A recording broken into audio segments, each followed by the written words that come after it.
Hello बच्चों, Eklavya education के online platform में आपका स्वागत है। तो 9th क्लास की मैथ्स में हमने बहुपद को स्टार्ट कर चुका है और बहुपद की घात निकालना, बहुपद के पद कितने हैं ये पता लगाना और बहुपद है या नहीं, कोई भी बीजीय व्यंजक बहुपद है या नहीं ये पता लगाना हम सीख चुके हैं। आज शायद मैं गुणांक भी आपको सिखा चुका हूँ, यदि नहीं समझ में आएगा तो आज मैं एक बार रिवाइज करवा देता हूँ। ठीक है बच्चों, देखिए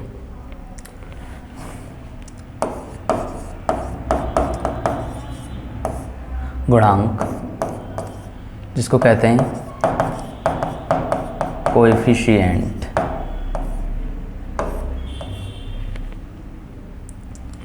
चलो समझ जाना, सी है बच्चे, सी कोएफिशिएंट, सी बड़ा गंदा दिख रहा है,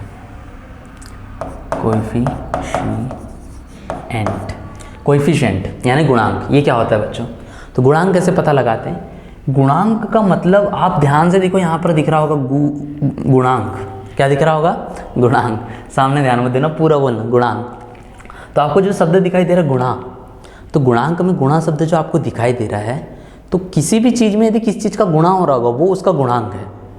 नहीं आया समझ में? और एक देसी भाषा में समझाता हूँ मैं। गुणांक मतलब जो किससे चिपका हुआ है, उसके बीच में कोई चिन्ह प्लस माइनस नहीं दिखाई दे रहा है, दिखाई नहीं दे रहा है। गुणा रहेगा उसके बीच में लेकिन दिखाई नहीं देगा, यानी कोई भी चीज़ जब चिपकी रहती है उसको कहते हैं गुणांक। देखो मैं उदाहरण देता हूँ। मैंने कहा एक्स स्क्वायर का गुणांक क्या है, एक्स स्क्वायर का गुणांक क्या है, तो आपको बोलना है 5 है। एक्स स्क्वायर का गुणांक कौन है? 5, क्योंकि वो चिपका हुआ है 5 से। गुणांक मतलब जो चिपका हुआ रहता है। क्यों चिपका हुआ रहता है? क्योंकि जब कोई चीज़ चिपकी इसका मतलब उसके बीच में गुणा होता है। नहीं तो कई बच्चे बोलेंगे सर आप तो बोलते जो गुणे में रहता है, जब बेटा इनके बीच में कोई चिन्ह नहीं है इसका मतलब वहाँ पर गुणा है। आइए एक और पढ़ते हैं। 10x³ plus 27। यदि आपसे सवाल में पूछा गया x पे 3 की घात का गुणांक क्या है, x पे 3 की घात का गुणांक क्या है, तब आप क्या कहेंगे? 27 कहेंगे या 10 कहेंगे? तो आप बताइए x पे 3 की घात से चिपका कौन है? 10, तो वही उसके साथ गुणे के रूप में है, वही उसका गुणांक है। ठीक है। यदि आ गया -9x² प्लस 2x प्लस 11, ये आपसे सवाल आ गया और आपसे पूछा जा रहा है x का गुणांक क्या है। ध्यान से सुनना सवाल को, x का गुणांक क्या है पूछा उसने। x का गुणांक का मतलब जो x के साथ में गुणे के रूप में, जो x के साथ में चिपका हुआ है, x² के साथ में नहीं। तब आपको इसका गुणांक नहीं बताना है बच्चों, x² का गुणांक नहीं बताना है, वो तो -9 होगा।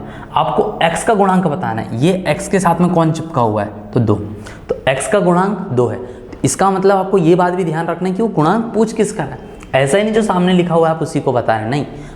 आपको सवाल सुनना है कि x का पूछ रहा है या x² का पूछ रहा है, x³ का किसका पूछ रहा है। ठीक है। तो आपसे सवाल पूछा गया था x का गुणांक क्या है, तो 2 है। यदि आपसे पूछ लेता x² का गुणांक क्या है, तब आपको बताना पड़ता माइनस का 9 है, माइनस वाला 9। ठीक है बच्चों, 9 नहीं, माइनस वाला 9। तो ये था बच्चों अपना गुणांक। ठीक है, गुणांक तो आपको इजी लगा होगा और है भी इजी। ठीक है। अब एक बात पूछता हूँ मैं आपसे।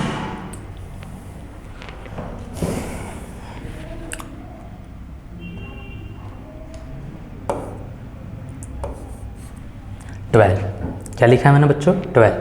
आपको बताना है क्या 12 एक बहुपद है, क्या 12 एक बहुपद है? आपको बताना है क्या 12 एक बहुपद है, बताइए। कई बच्चे नहीं कह रहे होंगे, कई बच्चे हाँ बोल रहे होंगे, कई बच्चे बोले भगवान जाने। तो ध्यान से सुनो, 12 लिख दी हमने। अब बहुपद की डेफिनेशन पे आओ।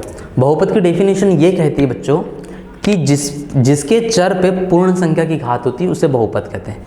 इस बहुपद में जो चर होगा उसमें एक पूर्ण संख्या की घात होगी तो ये बहुपद है। तो कई बच्चे बोलेंगे सर यहाँ तो चर है ही नहीं। नहीं बच्चों, चर है। कैसे कैसे बोलो कि क्या उल्टा सीधा पढ़ा रहे हो सर? ध्यान से देखो बच्चों, 12 को हम 12 गुणित 1 लिख सकते हैं कि नहीं, बताओ दे मेरे को बस। 12 को मैं 12 एकम 12 लिख सकता हूँ कि नहीं, बताओ? लिख सकता हूँ। अब मुझे बताइए 1 को हम क्या लिख सकते हैं? x के ऊपर 0 की पावर। याद रखिए आपको पढ़ाया गया था x पे 0 की पावर का मान 1 होता है। नहीं पढ़ाया गया तो अभी देख लीजिए। किसी के ऊपर भी यदि 0 की पावर है बच्चों तो उसका मान 1 होता है। तो अब मुझे बताइए, ये 1 लिखा था, हमने उस 1 को क्या कर दिया, x के ऊपर 0 की पावर कर दी। अब बताइए ये 12 को हमने कुछ इस तरह से लिख दिए, ये अभी भी 12 ही है और वो 12 ही है, दोनों 12 है।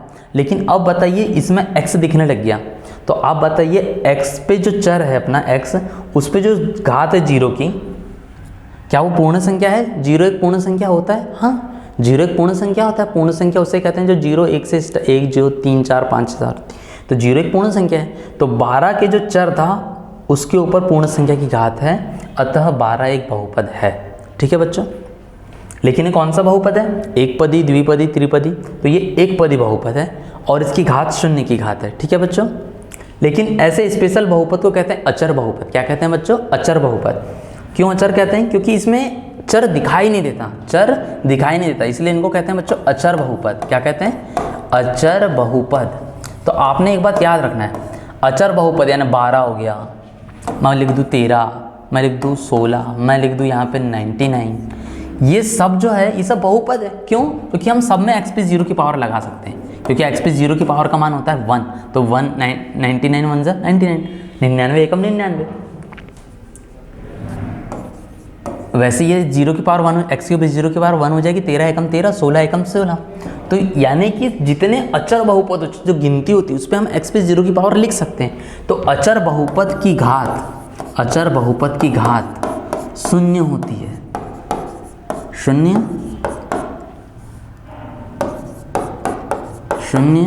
होती है। ये बात नोट करके लिख लेना बच्चों।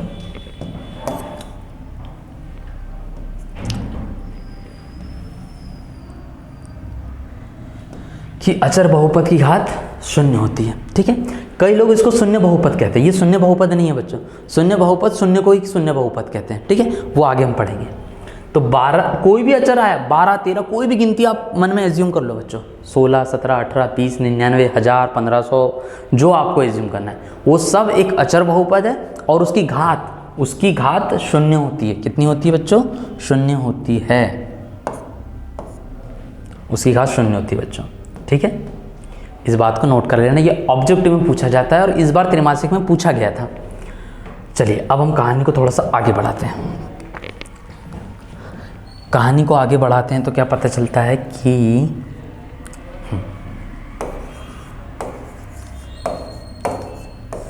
बहुपद को यदि हम क्लासिफाई करें, बहुपद को यदि हम बांटे, तो बहुपद को हम 2 भागों में बांट सकते हैं। एक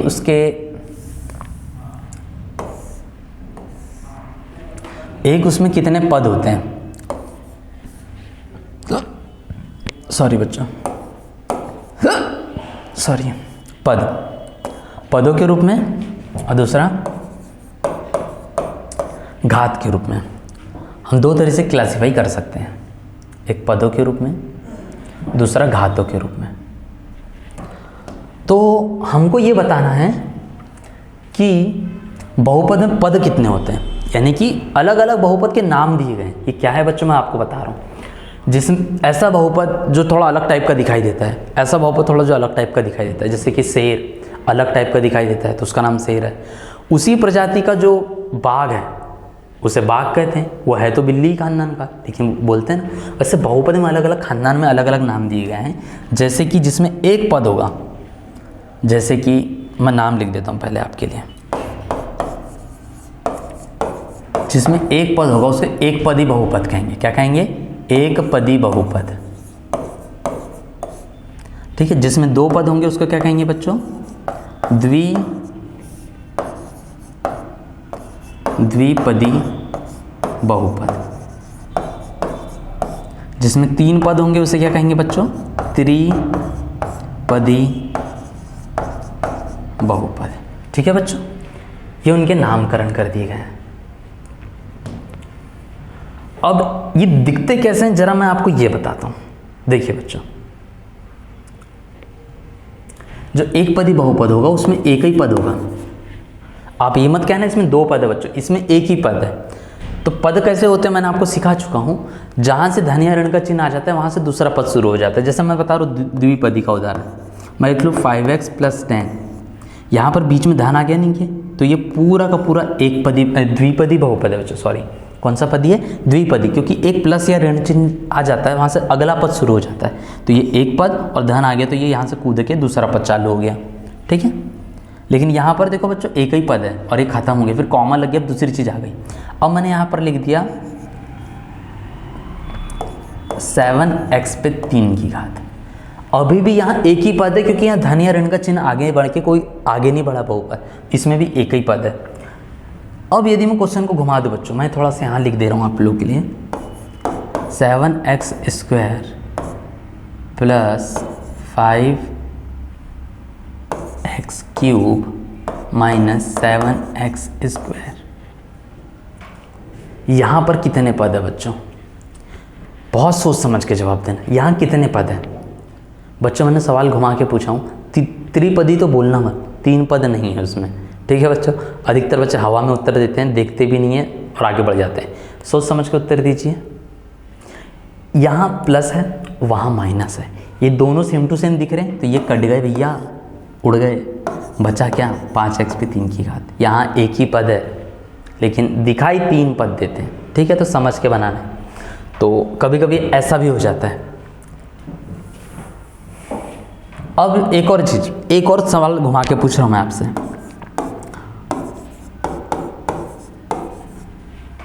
यहाँ कितने पद है। अब ये मत सोचना सर यहाँ तो कुछ कर भी नहीं रहा, क्या होगा, थोड़ा सा दिमाग लगाइए। यहाँ पर भी एक ही पद है बच्चों। बोलोगे सर कैसे कैसे, तो ध्यान से देखो बच्चों, 7x और 2x ये तो जुड़ रहे हैं, तो 7x और 2x कितने हो गए बच्चों, नहीं 7x और 2x कितने हैं x, 9x। जैसे 7 रोटी और 2 रोटी 9 रोटी होती है, वैसे 7x और 2x 9x होता है। तो इसमें भी भाई साहब एक ही पद था, क्योंकि इसका वास्तविक रूप ऐसा है।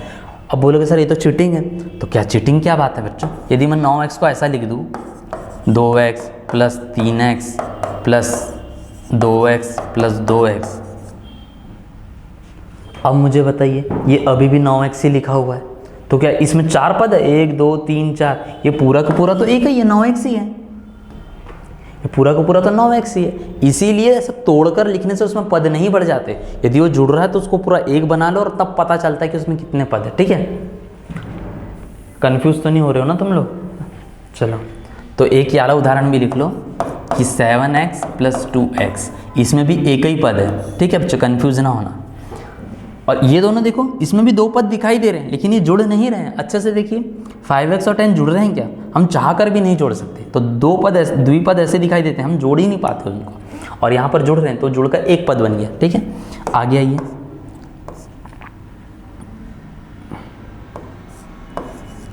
Thirteen x square minus 2x, इसमें भी 2 पद है बच्चे। अब ये मत कहना सर दोनों x वाले हैं जुड़ जाएंगे, नहीं जुड़ेंगे, ये x स्क्वायर वाला है वो x वाला है, ये नहीं जुड़ेगा। तो द्विपद ऐसे कुछ दिखाई देते हैं, और त्रिपद तो जाहिर सी बात है अलग ही दिखाई देते हैं, उसमें 3 पद होते हैं।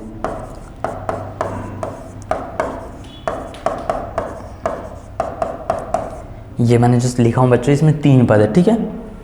तो ये और इसके आगे जो आ जाएंगे बच्चों, आप बोलोगे सर जिसमें 4 पद होते हैं उन्हें क्या कहते हैं, तो उन्हें कहना तो चतुर्थ पदी चाहिए, जिसमें 5 होते हैं पंचपदी कहना चाहिए, लेकिन त्रिपदी तक ही हम मानते हैं बहुपद है करके, क्योंकि बहुपद का मतलब होता है जिसमें बहुत सारे पद हो। 3 के बाद जो 4-5 पद आते हैं उनको बहुपदी कह देते हैं।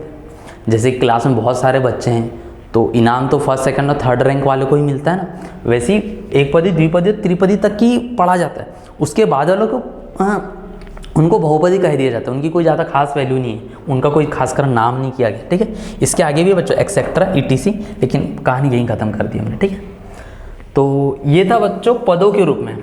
तो बहुपद में पदों के आधार पर कितने होते हैं, एक पदी, द्विपदी और त्रिपदी।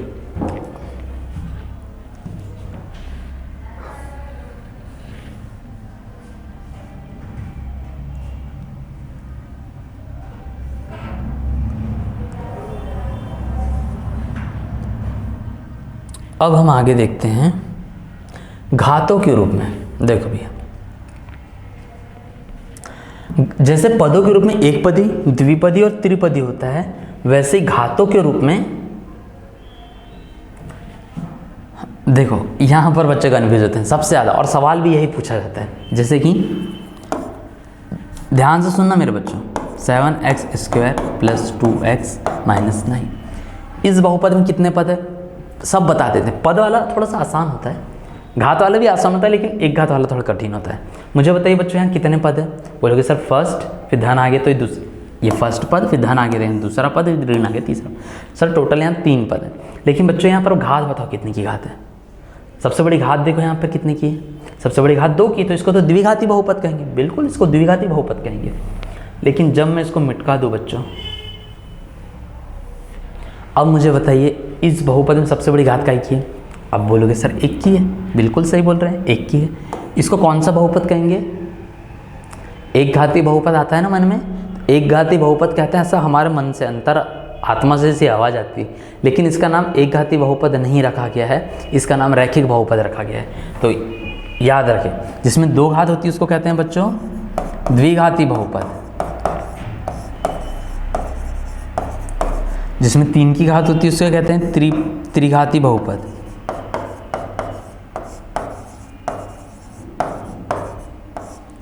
लेकिन जो एक है जिसमें 1 की घात होती है एक घाती नहीं कहते बच्चों, उसको कहते हैं रैखिक बहुपद। क्या कहते हैं? रैखिक।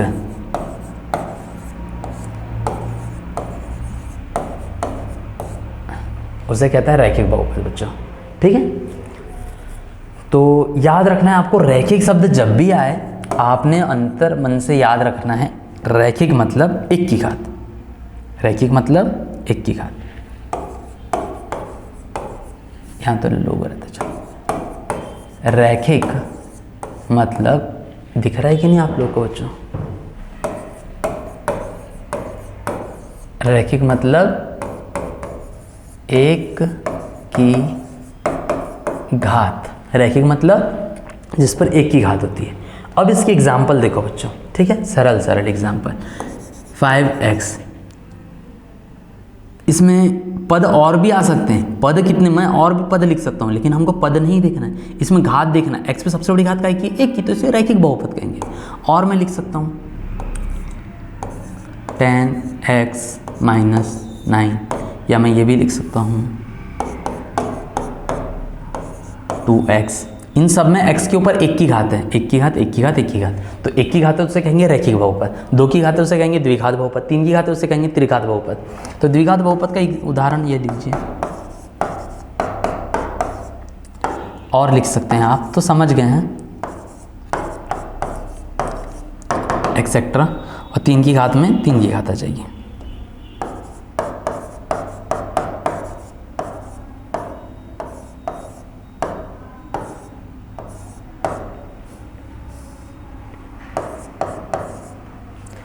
तो ये था बच्चों बहुपद को पदों और घातों के रूप में विभाजित करना। एक पदी, द्विपदी, त्रिपदी, रैखिक बहुपद, द्विघात बहुपद और त्रिघाती बहुपद, ठीक है बच्चों। तो आई थिंक आपको ये समझ में आ गया होगा। अब हम आगे बढ़ते हैं, और आगे क्या पढ़ाना है आपको ज़रा सोचने दीजिए मुझे।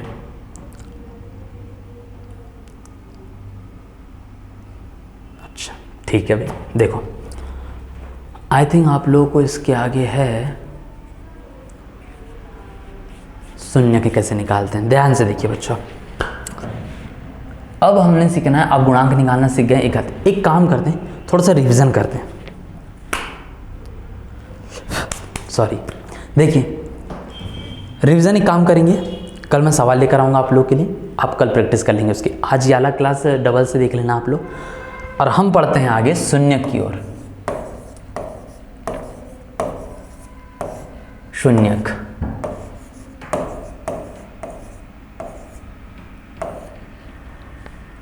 शून्य, ठीक है बच्चों। शून्यक मतलब जीरोस, हम निकालेंगे शून्यक यानी जीरोस कैसे निकालते हैं। इसी को मूल भी कहते हैं। 9वीं क्लास, ये 9वीं क्लास है ना, हाँ 9वीं क्लास, 9वीं चाहिए कि नहीं पे, हाँ। तो शून्यक 10वीं क्लास में जाओगे तो शून्यक को मूल भी कहते हैं, ठीक है। चलो आगे आओ। शून्यक बड़ी खतरनाक चीज़ है बच्चों, जो कि एग्ज़ाम में आने वाली है। खतरनाक से आशय मेरा बहुत कठिन नहीं है, खतरनाक का मतलब बहुत ही कठिनाई से निकलती जरूर है, लेकिन बहुत ही आंसर बड़ा अच्छा आता है इसका। देखो नहीं आ रहा होगा समझ में आप लोग के, यहाँ मैं 2-3 सवाल लिखूँगा तब आपको समझ में आएगा। समझाना कठिन है मेरा मतलब था, लेकिन है बड़ी आसान। जैसे मैंने लिखा x पे 3 की घात, -1। मैं कहता हूँ इसमें आप x की जगह बहुत सारे मान रखो, जैसे कि मैं कह रहा हूँ आप x की जगह 1 रखो, x की जगह 2 रखो, x की जगह 0 रखो, कुछ भी रखो, और ये पता लगाओ कि इस बहुपद में x की जगह क्या रखने पर ये पूरा 0 हो जाता है। नहीं आएगा समझ में? यहाँ x की जगह हम क्या रखें, 1 2 0, आपके मन में जो भी आ रही है संख्या 5 -2 कुछ भी, क्या रखे कि ये पूरा 0 हो जाए। तो मैं इन तीनों में से किसी एक को रख कर देखता हूँ तो पता लग जाएगा। मैं 0 को रख के देखता हूँ, तो x की जगह 0 रखा मैंने, और x की जगह 0 रखा तो x के ऊपर 3 की घात थी, तो ये भी तो x ही है, उसके ऊपर 3 की घात। ठीक है, तो जहाँ x था वहाँ मैंने 0 लिख दिया, उस पर 3 की घात थी, तो हमने भी 3 की घात लगाई, -1। अब 0 पे 3 की घात मतलब 0 गुणित 0 गुणित 0, 0 पे 3 की घात का मतलब मेरे बच्चों 0 गुणित 0 गुणित 0, और सब जानते हैं 0 शून्यम 0 ही होता है। तो 0 पे तो कितनी की भी घात लगाओ, 0 पे 2 की घात भी लगाओगे तो 0 ही हो जाएगा, तो ये तो 0 बन गया, और -1। अब 0 में से माइनस बन गया तो 1, यानी कि हमने x की जगह जब 0 रखे तब मान कितना आया, -1 आया। तुम्हें कोई बात बताइए, जब हमने 0 रखे तो पूरा 0 बना क्या लास्ट में? नहीं, ये तो -1 बना, तो गलत बात है। हमको क्या निकालना है, शून्य। शून्य उसे कहते हैं जो पूरे बहुपद को शून्य कर दे, तो 0 तो नहीं कर पाए, तो 0 शून्यक नहीं है। आगे बढ़ते हैं, अब हम एक काम करते हैं, 2 को रख कर देखते हैं। ठीक है मेरे बच्चों, अब 2 को रख कर देखते हैं, तो x की जगह 2 को रखे हमने। अब x की जगह 2 रखे, x पे 3 की घात थी, हमने भी 3 की घात लगा दी, -1। अब 2 पे 3 की घात मतलब कितना हो जाएगा, 2 दूनी 4 दूनी 8। 2 पे 3 की घात मतलब बच्चों 8 होता है। कैसे हुआ, 2 गुणित 2 गुणित 2। अब इसको सॉल्व कर दीजिए। कई लोग 6 बोलेंगे, मैं बता दूं बच्चों, बड़े गलती करते हैं बच्चे लोग, 6 बोल देते हैं इसका आंसर। बीच में धन थोड़ी है, गुणा है। 2 का गुणा 2 से करो, 2 दूनी 4। अब पूरा कितना हो गया, 2 दूनी 4 हो गया। अब 4 का गुणा 2 से करो तो 4 दूनी 8, 2 दूनी 4, 4 दूनी 8, और रहता तो 8 दूनी 16 कर देते। चलो, तो 2 पे 3 की घात का मतलब होता है बच्चों 8, -1 की -1, 8 में से 1 गया 7। यहाँ कई बच्चे ऐसे तो नहीं होंगे 2 में से 1 घटा दिए, ऐसा मत कर देना, पहले घात को हल करना पड़ता है। ठीक है, तो हमने देखे कि जब x की जगह 2 रखे तब भी हमारे बहुपद का मान 0 नहीं आया, 7 आ गया बल्कि, तो इसका मतलब 2 भी शून्यक नहीं है। अब हम 1 रखते हैं, तो x की जगह हमने कितना रख दी मेरे बच्चों, 1। x की जगह 1, तो x पे 3 की घात, तो हमारे x पे भी 3 की घात, -1 की माइनस, जैसे का वैसा लिखना है बच्चों, लेकिन उस जहाँ x लिखा रहेगा वहाँ 1 रखना है। जब x की जगह 2 रखना तो x की जगह 2 रख देना। अब 1 पे 3 की घात मतलब मेरे बच्चों 1 गुणित 1 गुणित 1, तो कितना हो जाएगा, 1 एकम 1, 1 एकम 1, तो 1 पे 3 की घात मतलब 1 होता है, -1, तो 1 के सामने कुछ नहीं प्लस है, तो 1 में से 1 गया 0। अरे ये तो शून्य आ गया। जब हमने 2 रखे तब भी शून्य नहीं आया, 0 रखे तब भी शून्य नहीं आया, लेकिन 1 रखे तब बहुपद का मान 0 आ गया। इसका मतलब 1 शून्यक है, 1 शून्यक है। इसका मतलब ये मत निकालना कि 1 ही शून्यक है इस दुनिया में, नहीं, इस बहुपद के लिए 1 ने शून्यक का काम करा। यदि मैं ऐसा कुछ बदल दूं, मान लीजिए मैंने ऐसा कुछ कर दिया, ऐसा कुछ, अब यहां पर 2 रखो बच्चों, 2 का वर्ग कितना हो जाएगा बच्चों, मेरे को बताओ। 2 का वर्ग हो जाएगा 4, 4 - 4 0 हो गया। तो इस बहुपद के लिए शून्य कब आए, इस बहुपद क्या रखे जब शून्य है, तो हमने x की जगह जब 2 रखे, x की जगह जब 2 रखे तब ये शून्य है। यहाँ हम वर्ग रखते तब शून्य नहीं आता। इसका मतलब हर बहुपद का शून्य एक अलग अलग होता है, तो हर बहुपद का शून्य अलग होता है। लेकिन शून्य किससे कहते हैं, हमको समझ में आया क्या बच्चों? शून्य उसे कहते हैं जो बहुपद में बहुपद के मान को पूरा शून्य कर दे, यानी बहुपद के चर के मान को रख के पूरा शून्य कर दे। शायद मैं कंफ्यूज कर रहा हूँ आप लोग को। शून्य का मतलब जब आप उसका मान रखोगे उस बहुपद के तो वो पूरा 0 ला देता है। आगे समझ में, इसकी मैं सरल परिभाषा बताऊँ तो शून्य x के उस मान को कहते हैं जो बहुपद को शून्य कर दे। इससे सरल नहीं बता सकता मैं, क्या बोला मैंने, फिर से बोलो। शून्य को उसे कहते हैं x का वह मान, x मतलब कोई भी चर का वह मान जो उस पूरे बहुपद को शून्य कर दे, पूरे बहुपद को शून्य कर दे, उस मान को शून्य कहते हैं, उस मान को शून्य कहते हैं। तो हर बहुपद का एक शून्यक होता है बच्चों। कोई भी बहुपद इस दुनिया का उसका कोई ना कोई शून्यक जरूर होगा। जैसे इस दुनिया में कोई भी इंसान हो उसका पिता फादर होता ही है, वैसे इस दुनिया में कोई भी बहुपद हो उसका शून्यक जरूर होता है। आगे समझ में आपको? शून्यक मतलब जो उसको शून्य करने वाला रहेगा। तो इस दुनिया में जितने बहुपद है सबका एक शून्यक होगा। किसी के 2 भी शून्यक होते हैं। अब ये मत बोलना किसी के 2 भाग होते हैं, ऐसा मत बोलना, गलत नहीं बोलना।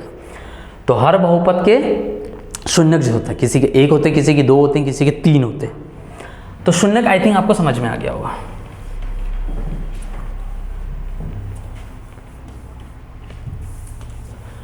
अब सवाल ये है कि शून्यक निकालते कैसे। मान लीजिए आपको एक बहुपद यहाँ किसी ने दे दिया और कहा गया आपसे कि इसको शून्यक निकालो। अभी तक तो हमने कुछ मानों को उठा के रखे और शून्यक निकाले। अब वो पूछ लेगा कि एक बहुपद लिख देगा, बोलेगा इसका शून्यक निकालो। मान लो मैं इसे लिख देता हूँ, यह बहुपद है जिसमें 2 पद है, 1 की घात है। इस बहुपद की एक पदी बहुपद या इसके कहते हैं रैखिक बहुपद, रैखिक बहुपद का शून्यक निकालिए। आप शून्यक कैसे निकालेंगे, आज वो निकालना सीखेंगे हम।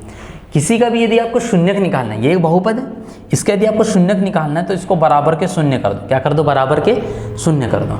अब इसको हल कर दीजिए, x का जो मान आएगा वो शून्यक होगा। तो -5 को उधर भेजो, क्या हो गया बच्चों? -5 हो गया। तो ये जो x का मान निकल के आया है,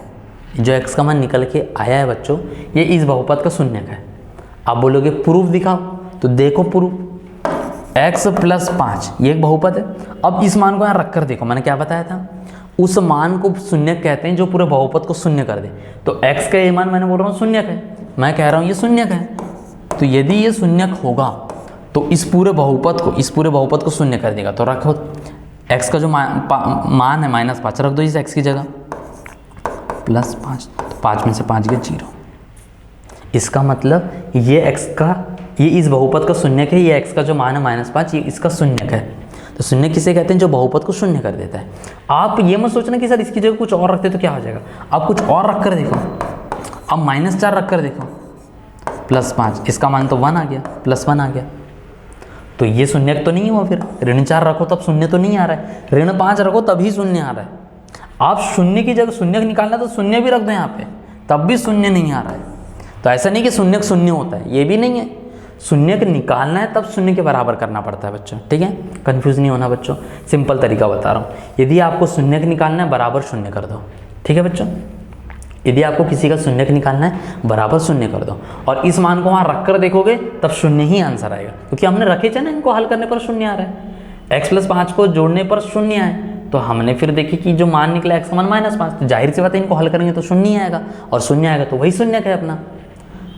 आप कंफ्यूज तो नहीं हो रहे बच्चों, ठीक है? मैं दूसरे सवाल कर लाता हूँ, आप लिख लें।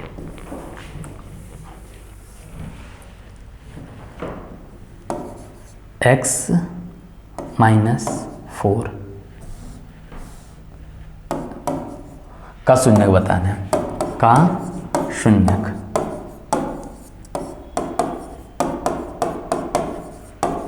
का शून्यक ज्ञात कीजिए। तो आपने क्या काम करना है, x - 4 को 0 के बराबर कर देना है।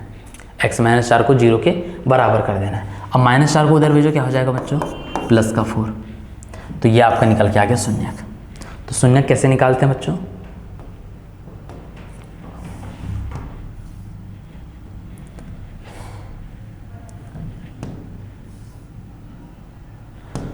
शून्यक कैसे निकालते हैं बच्चों? जो भी आपको सवाल दिया रहेगा, जो भी आपको सवाल दिया रहेगा,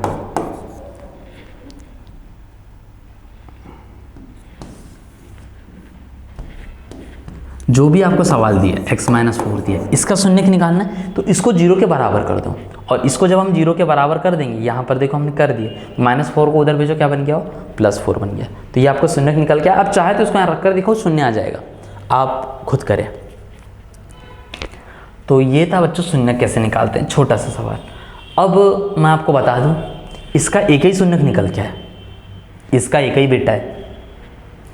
अब मैंने आपको कहा था किसी किसी बहुपद के 2 शून्यक निकल के आते हैं, किसी किसी के 3। तो वो कैसे होता है बच्चों? तो आपको एक बात याद रखना है बच्चों, बहुत काम की, ठीक है, जो ऑब्जेक्टिव में भी पूछी जाती है।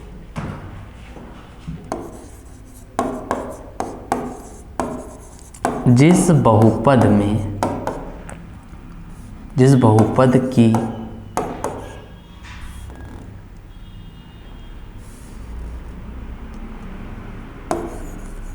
जितनी लिखता हूँ मैं, ठीक है बच्चों, जितनी बहुपद की घात होती है, घात होती है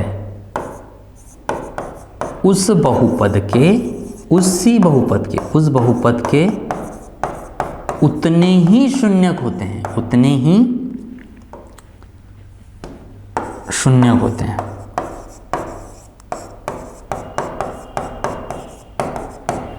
आया समझ में बच्चों?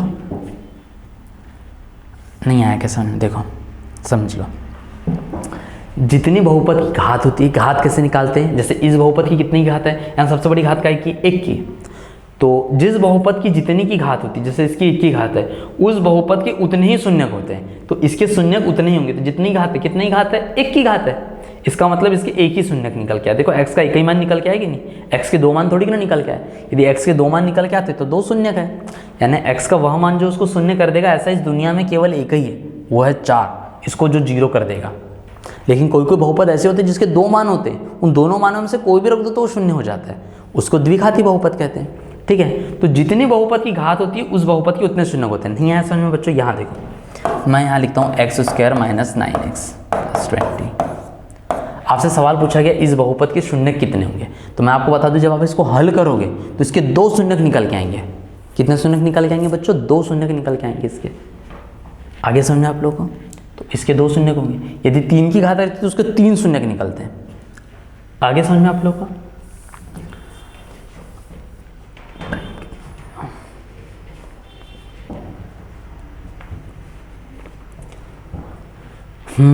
तो ये समझ में आ गया आपको। अब मैं एक इम्पॉर्टेंट मैथ्स करवा रहा हूँ बच्चों, ठीक है, ध्यान देना। आपको द्विघात वाला भी करवा ही देता हूँ मैं, x²। और ये एक सवाल आपका 9th में तो छोड़ो, 10th में भी पीछा नहीं छोड़ेगा। तो ये सवाल को आपको ढंग से पढ़ना है बच्चों। x² - 9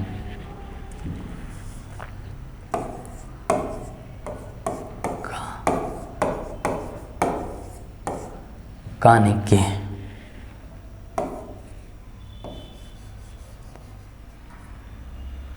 के शून्यक ज्ञात करो। x² - 9 के शून्यक ज्ञात करना है बच्चों, ठीक है। x² - 9 इसके शून्यक निकालना है। अब ध्यान से सुनना बच्चों, इसको हल करने की किताबी मेथड है और एक डायरेक्ट मेथड है। डायरेक्ट मेथड ये कहती है इसके शून्यक निकालना है, इसको बराबर के शून्य कर दो, जो कि मैंने आपको पिछले गणित में सिखाया था। देखो, इसका शून्यक निकालना था, इसको बराबर के शून्य कर दिए और निकाल लिया x का मान। यहाँ पर भी आप ऐसे ही कर सकते हो, ये डायरेक्ट मेथड है। अब -9 को उधर भेजेंगे, क्या हो जाएगा बच्चों? -9 को 0 के पास भेजे, +9 हो गया। प्लस को लिखा नहीं जाता, मत लिखिएगा। अब वर्ग को उधर भेजो, क्या हो जाएगा बच्चों? जब वर्ग को उधर भेजते क्या बन जाता है? वर्गमूल हो जाता है। लेकिन यहाँ पर लग जाएगा आपके एक प्लस और एक माइनस। क्या लग जाएगा आपने? प्लस और माइनस। अब बोलो, बच्चे बोलेंगे सर ये प्लस और माइनस क्यों लग गया? प्लस और माइनस क्यों लग गया? देखो बच्चों, एक बात मुझे बताइए, वर्गमूल 9 का आंसर कितना आएगा? वर्गमूल 9 का आंसर कितना आएगा? तो अधिकतर बच्चे बोलेंगे सर 3 आएगा, जो कि गलत नहीं है, सही है, बिल्कुल सही है। कैसे कैसे? वर्गमूल 9 को हम क्या लिख सकते हैं बच्चों? 3 × 3 और 2 3 में से एक 3 बाहर, तो वर्गमूल 9 का जब बाहर निकाले तो आंसर कितना है? 9 का वर्गमूल कितना निकल के आया है? 3 निकल गया। लेकिन मैं एक आपको बात बताऊँ बच्चों, वर्गमूल 9 का आंसर -3 भी होता है।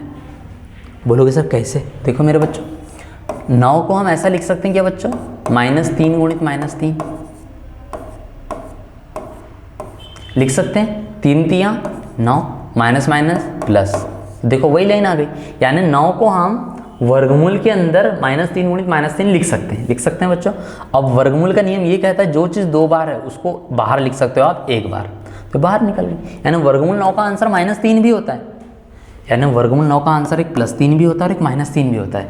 इसीलिए यदि कभी वर्गमूल लगता है तो छोटी कक्षाओं में नहीं बताया जाता था, लेकिन आप बड़ी कक्षाओं में आ गए तो प्लस माइनस लगाना पड़ेगा।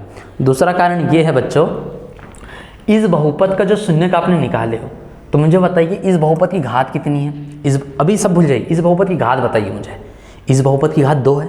जब इस बहुपद की घात 2 है, इसका मतलब इसके शून्यक भी 2 ही होंगे। देखिए ये लिखा है, जितनी बहुपद की घात होती है उस बहुपद के उतने ही शून्यक होते हैं। तो इसके 2 की घात है तो 2 ही बहुपद होंगे, इसलिए हम प्लस और माइनस का लगा रहे हैं। नहीं है समझ में? देखो आगे, तो x बराबर क्या हो गया, +-3।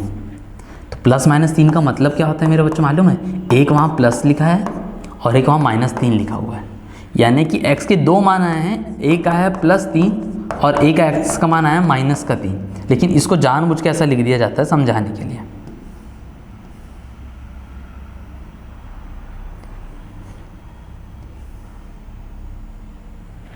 आगे बच्चों समझ में?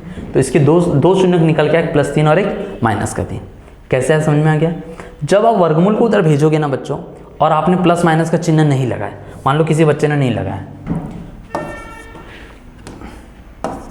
x² बराबर 9 और उधर उसने भेज दिया, तो ये क्या निकल के आ जाएगा? x का मान 3 ही निकल के आया उसका तो एक ही शून्यक निकल के आया ना इस मैथ्स का, जबकि उसको 2 शून्यक लाना पड़ेगा, इसलिए प्लस और माइनस का चिन्ह लगा दिया जाता है ताकि +3 भी दिखे और एक -3 भी दिखे। ठीक है बच्चों, ये थी बच्चों डायरेक्ट मेथड, ये थी डायरेक्ट मेथड। अब हम पढ़ेंगे जो किताब में जो आपके दिया हुआ वो, तो डायरेक्ट मेथड किताब में नहीं दिया, लेकिन नंबर आपको इसके भी मिलेंगे, टेंशन ना ले। अब आते हैं हम किताब की मेथड में। देखो बच्चों, x² - 9 दिया हुआ है आपको। अब आप इसको ऐसा लिख सकते हैं क्या, मुझे बताइए? x² - 9 को लिख सकते हैं 3 का स्क्वायर। बचाइए, इसको कोई दिक्कत है ऐसा लिखने में? आप बोलोगे सर डायरेक्ट बराबर के 0 कर दो ना, कर देंगे तो यही मेथड नहीं बन जाएगी? और हम करेंगे, इसको थोड़ा सिंप्लीफाई कर देंगे, इसको थोड़ा सा सरल करेंगे, फिर इसको बराबर के शून्य करके शून्य निकाल देंगे हम। ठीक है बच्चों, तो -9, तो 9 को हम लिख सकते हैं 3 का स्क्वायर। अब मुझे बताइए x - 3 और x + 3, ये एक सर्वसमीका है जिसके मुताबिक हम इसको ऐसा लिख सकते हैं। नहीं समझ में आया? यहाँ पर देखो, एक सर्वसमीका आपने पढ़े होंगे, a का वर्ग ऋण b का वर्ग, और a का वर्ग ऋण b का वर्ग को हम लिख सकते हैं a + b और a - b।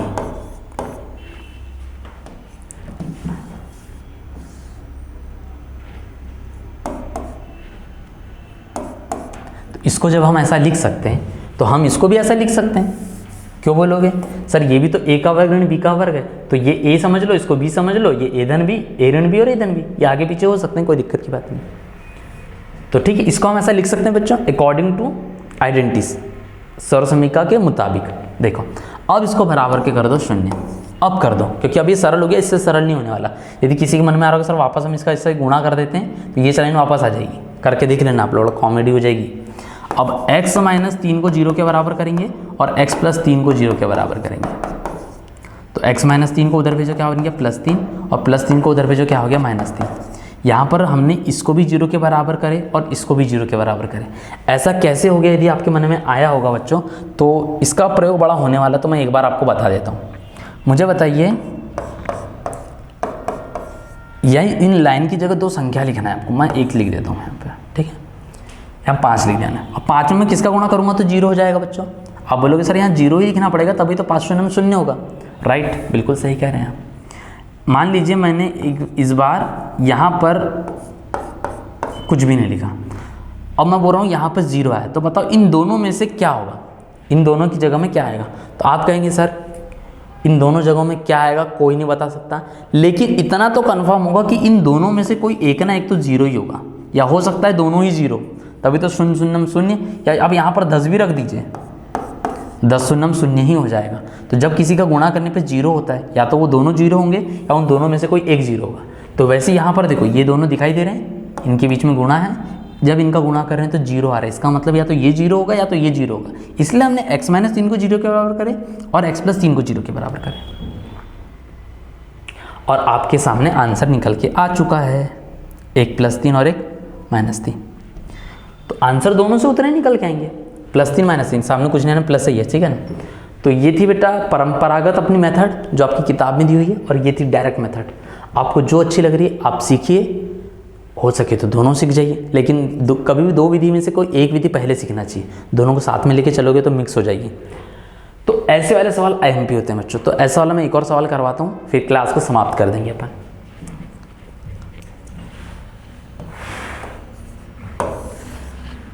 देखिए बच्चों, x² -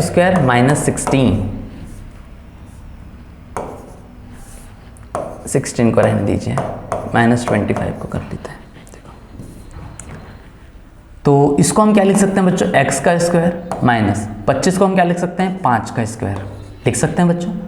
25 को हम 5 का स्क्वायर लिख सकते हैं। किसी को नहीं आ रहा होगा समझ में तो वो ऐसा करके पता लगा सकता है, 25 और 5 एकम 5, तो 25 को हम लिख सकते हैं 5 गुणित 5, और 5 गुणित 5 का मतलब होता है 5 2 बार आता, 2 क्या 3 बार आता, तो 3 की घात, ऐसा करके पता लगा लीजिए। लेकिन मेरे ख्याल से 9वीं के बच्चे हो, आपको पता ही रहना चाहिए।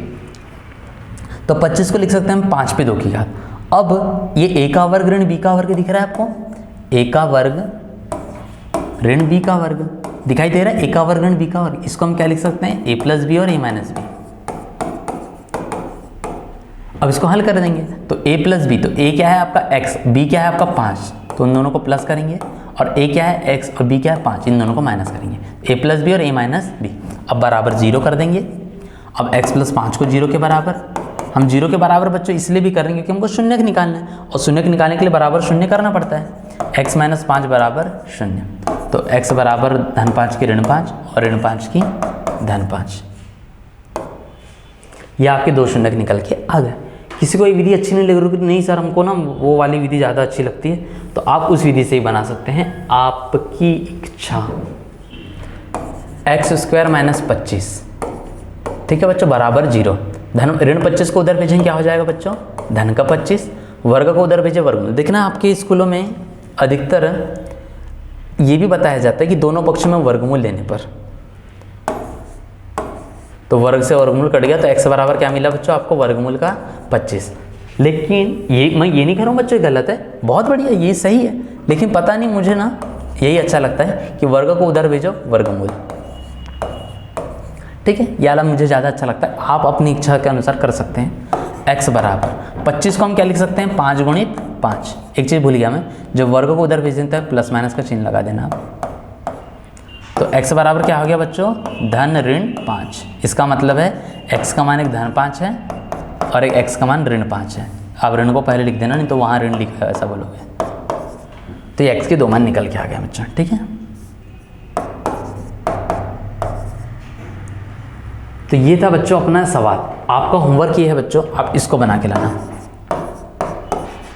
x² माइनस 49, ठीक है बच्चों। कई बच्चे तो देखकर ही आंसर बता देते हैं, क्योंकि 25 का वर्गमूल कितना होता है बच्चों, 25 का वर्गमूल 5 होता है, तो इसका आंसर धन 5 और ऋण 5।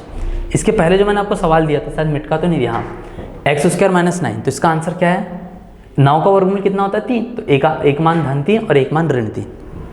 वैसे जो मैंने आपको होमवर्क दिए हैं, जो दिमागदार बच्चे होंगे समझ जाएंगे 49 का वर्गमूल क्या होता है, तो इसका आंसर क्या होगा आप देखकर ही पता से लगा सकते हैं। चलो बच्चों, तो आप घर में पढ़ते रहिए, सावधान रहे, सतर्क रहे, पढ़ाई करो, ठीक है बच्चों। आज के लिए सफिशिएंट है, बाय बाय।